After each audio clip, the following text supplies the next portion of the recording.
നഹ്മദുഹു വനുസല്ലി അലാ റസൂലിഹിൽ കരീം. അമ്മാ ബഅദ്. ഹമാസിന്റെ ശക്തി ദിനം പ്രതി വർദ്ധിക്കുകയാണ്. ഇസ്രായേൽ സൈന്യം കാറ്റുപോയ ബലൂണിനെ പോലെ തകർന്നടിയുന്നു.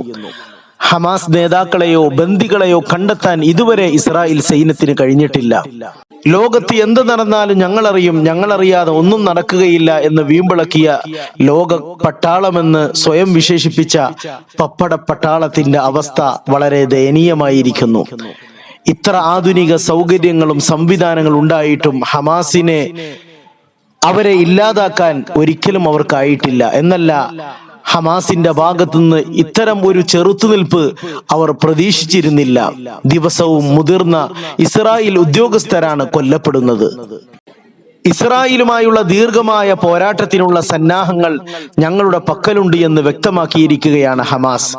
മാസങ്ങൾ നീളുന്ന പോരാട്ടത്തിനായി 35,000 പോരാളികൾ സജ്ജമാണെന്ന് ഹമാസ് മുൻ തലവനും മുതിർന്ന നേതാവുമായ ഖാലിദ് മിഷ്അൽ കഴിഞ്ഞ ദിവസം അദ്ദേഹം കൂട്ടിച്ചേർത്തു. അവർക്ക് ഹമാസിനെ ഇല്ലാതാക്കാനോ സ്വന്തം ബന്ദികളെ രക്ഷിക്കാനോ കഴിയില്ല. ഇനിയും 35,000 ഹമാസ് പോരാളികൾ തങ്ങളുടെ ഊഴം കാത്തുകൊണ്ട് നിൽക്കുകയാണ്. ഇസ്രായേലിന്റെ ടാങ്കുകൾ ഫ്രൈ ചെയ്യാൻ റെഡിയായി നിൽക്കുകയാണ്. അല്ലാഹു അക്ബർ വലില്ലാഹിൽ ഹംദ്. അല്ലാഹു ഫലസ്തീൻ മക്കൾക്ക് വിജയം നൽകുമാറാകട്ടെ. അല്ലാഹു മൻസുരിൽ ഇസ്ലാമ വൽ മുസ്ലിമീൻ. ആമീൻ ബിറഹ്മതിക യാ അർഹമർ റഹീമീൻ.